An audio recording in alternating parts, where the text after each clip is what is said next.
Hi friends, welcome back to Prakruti Halli logs. Friends, ನಾವು ಮೊನ್ನೆ ಅಷ್ಟೇ ವಿಡಿಯೋದಲ್ಲಿ ತೋರಿಸಿದ್ವಿ ನಮ್ಮ ಮನೆ ಬೆಕ್ಕು ಮರಿ ಹಾಕಿತ್ತು ಅಂತ ಹೇಳಿ. ಇವತ್ತು ನೋಡಿ ಆಚೆ ಮನೆ ಬೆಕ್ಕು ನಮ್ಮ ಮನೆಗೆ ಬಂದು ಮರಿ ಹಾಕಿದೆ. ಇದು ನಾವು ಕೋಳಿಗೋಸ್ಕರ ಗೂಡು ಮಾಡಿದ್ವಿ. ಆ ಗೂಡು ಒಳಗೆ ಬಂದು ಬೆಕ್ಕು ಮರಿ ಹಾಕಿಬಿಟ್ಟು ಹೋಗಿದೆ ನೋಡಿ. 4 ಮರಿ ಇದ್ದಾವೆ. ಪಾಪ ಅವು ನೆಲದಲ್ಲಿ ಇರ್ತವೆ ಅಂಥೇಳಿ ಅಮ್ಮ ಅದಕ್ಕೆ ಚಟ್ಟಿ ಇದೆಯಲ್ಲ ಅದರೊಳಗೆ ಇರಲಿ ಅಂಥೇಳಿ ಅದನ್ನೆಲ್ಲ ಇಟ್ಟಿದ್ದಾಳೆ. ನೋಡಿ ಎಷ್ಟು ಚೆನ್ನಾಗಿದೆ. ಎಲ್ಲ ಬೆಕ್ಕು, ಒಂದು 3 ಬೆಕ್ಕು ಕಪ್ಪು ಬಿಳಿ ಇದೆ. ಒಂದು ಮಾತ್ರ ಫುಲ್ ಬ್ಲ್ಯಾಕ್ ಇದೆ. ಚೆನ್ನಾಗಿದೆ. ಇನ್ನೂ ಸಣ್ಣದಷ್ಟೇ, ಮೋಸ್ಟ್ಲಿ ಕಣ್ಣೆಲ್ಲ ತೆರೆದಿಲ್ಲ ಅನಿಸುತ್ತೆ. ನೋಡಿ ಅಮ್ಮ ಎಲ್ಲ ಹೋಗಿರ್ಬೋದು, ಅದಕ್ಕೆ ಅವೇ ಆಟ ಆಡ್ತಿದ್ದಾವೆ ಒಳಗೆ. ಬೆಚ್ಚಗಾಗುತ್ತೆ ಮಾತ್ರ ಇದು, ಅದ್ರ ಒಳಗೇ ಗೂಡು ಒಳಗಿದ್ದಾವಲ್ಲ ಅದಕ್ಕೆ. ನೋಡಿ ಝೂಮ್ ಮಾಡಿ ತೋರಿಸ್ತಾ ಇದ್ದೇನೆ ನೋಡಿ. ಶರಣ್ಯ ಇದ್ದಿದ್ರೆ ಈ ಮರಿಗಳನ್ನು ಯಾವುದಾದ್ರೂ ಒಂದನ್ನಾದರೂ ಬೈಲೂರಿಗೆ ತೊಗೊಂಡು ಹೋಗ್ತೇನೆ ಅಂತ ಹೇಳ್ತಿದ್ಲೋ ಏನೋ. ಪಾಪ ಅವಳು ಊರಿಗೆ ಹೋಗಿದ್ದಾಳೆ, ಅವಳಿಗೆ ಗೊತ್ತಿಲ್ಲ ನಮ್ಮ ಮನೆಗೆ ಬೆಕ್ಕು ಬಂದು ಮರಿ ಹಾಕಿದೆ ಅಂತ ಹೇಳಿ.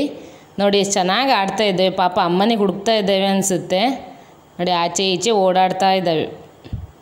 ಈಗ ಸ್ವಲ್ಪ ದೊಡ್ಡದಾದ ಮೇಲೆ ಅಥವಾ ಒಂದು ಸ್ವಲ್ಪ ದಿನದಲ್ಲೇ ಅದೇನು ತೊಟ್ಲು ಮಾತತ್ತೆ ಅಂತ ಹೇಳ್ತಾರೆ. ಫ್ರೆಂಡ್ಸ್ ನೋಡಿ ಇದೇನಂತ ಗೊತ್ತಾಯ್ತಾ? ಇವತ್ತು ನಮ್ಮ ಮನೆಯಲ್ಲಿ ಕೆಸುವಿನ ಕಪ್ಪು ಕೆಸ ಇದೆಯಲ್ಲ, ಹಾಲು ಕೆಸ ಅಂತೇವೆ ನಾವು, ಅದರದ್ದು ಗಡ್ಡೆ ಎಲ್ಲ ತೆಗೆದಿದ್ದಾರೆ ನೋಡಿ. ಅಮ್ಮ ತೆಗೆದಿಟ್ಟಿದ್ದಾಳೆ. ಸಾಂಬಾರೆಲ್ಲ ಮಾಡ್ಲಿಕ್ಕೆ ಚೆನ್ನಾಗಾಗುತ್ತೆ. ಇದ್ರ ಪಲ್ಯ ಸಾಂಬಾರೆಲ್ಲ ಚೆನ್ನಾಗಾಗುತ್ತೆ ನೋಡಿ. ಸ್ವಲ್ಪ ಅಂದರೆ ತೆಗೆದ್ಮೇಲೆ ಸ್ವಲ್ಪ ದಿನ ಒಣಗಿಸಬೇಕು. ಇದು ಒಣಗಿದ ಮೇಲೇ ಸಾರು ಮಾಡಬೇಕು. ಸೇಮ್ ಗೆಣಸಿದೆಯಲ್ಲ, ಗೆಣಸಿನ ಹಾಗೇ ಆಗುತ್ತೆ. ಹಾಗೇ ಒಂದು ಸುವರ್ಣಗಡ್ಡೆನೂ ಆಗಿತ್ತು ನೋಡಿ. ಚೆನ್ನಾಗಿದೆ. ಕಡಲೆ ಹಾಕಿ ಇದ್ರ ಪಲ್ಯ ಮಾಡಬೇಕು, ಚೆನ್ನಾಗಾಗುತ್ತೆ. ಇದೆರಡನ್ನ ತೆಗೆದು ಒಣಗಿಸಿಟ್ಟಿದ್ದಾರೆ.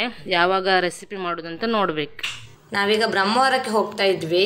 ಅಲ್ಲಿ ಸ್ವಲ್ಪ ಕೆಲಸ ಉಂಟು, ಹಾಗಾಗಿ ಬ್ರಹ್ಮವರಕ್ಕೆ ಹೊರಟಿದ್ವಿ.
ಫ್ರೆಂಡ್ಸ್, ಕೆಲಸ ಮುಗಿಯುವಾಗಲೇ 5 ಗಂಟೆ ಆಯಿತು.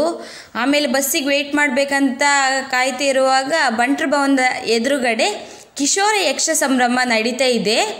ಈ ಸಣ್ಣ ಮಕ್ಕಳದ್ದು ಒಳ್ಳೇದಿತ್ತು. ನಾವು ಸ್ವಲ್ಪ ಹೊತ್ತು ನಿಂತ್ಕೊಂಡು ನೋಡ್ತು, ಹಾಗೆ ಸ್ವಲ್ಪ ವಿಡಿಯೋನೂ ಮಾಡ್ತು ನಿಮಗೋಸ್ಕರ ತೋರಿಸೋಣ ಅಂತ. ಈ ಕಿಶೋರ ಯಕ್ಷ ಸಂಭ್ರಮ 1 ವಾರ ನಡೆಯುತ್ತಂತೆ. ನಿಮಗೆ ಫ್ರೀ ಇದ್ದರೆ ನೀವು ಬ್ರಹ್ಮವರ ಕಡೆ ಬಂದರೆ ಒಮ್ಮೆ 5 ಗಂಟೆ ಹಾಗೆ ಅಲ್ಲಿದ್ದರೆ ನೀವು ಪ್ಲೀಸ್ ಅಲ್ಲಿ ಹೋಗಿ ನೋಡಿ, ಆ ಮಕ್ಕಳಿಗೂ ಖುಷಿ ಆಗತ್ತೆ. ಈಗ ಆ ಯಕ್ಷಗಾನನ ನೋಡ್ಕೊಂಡು ಬರೋಣ ಬನ್ನಿ.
ಫ್ರೆಂಡ್ಸ್, ಬಸ್ ಬಂತು, ಹಾಗಾಗಿ ನಾವು ಹೊರಡ್ತು.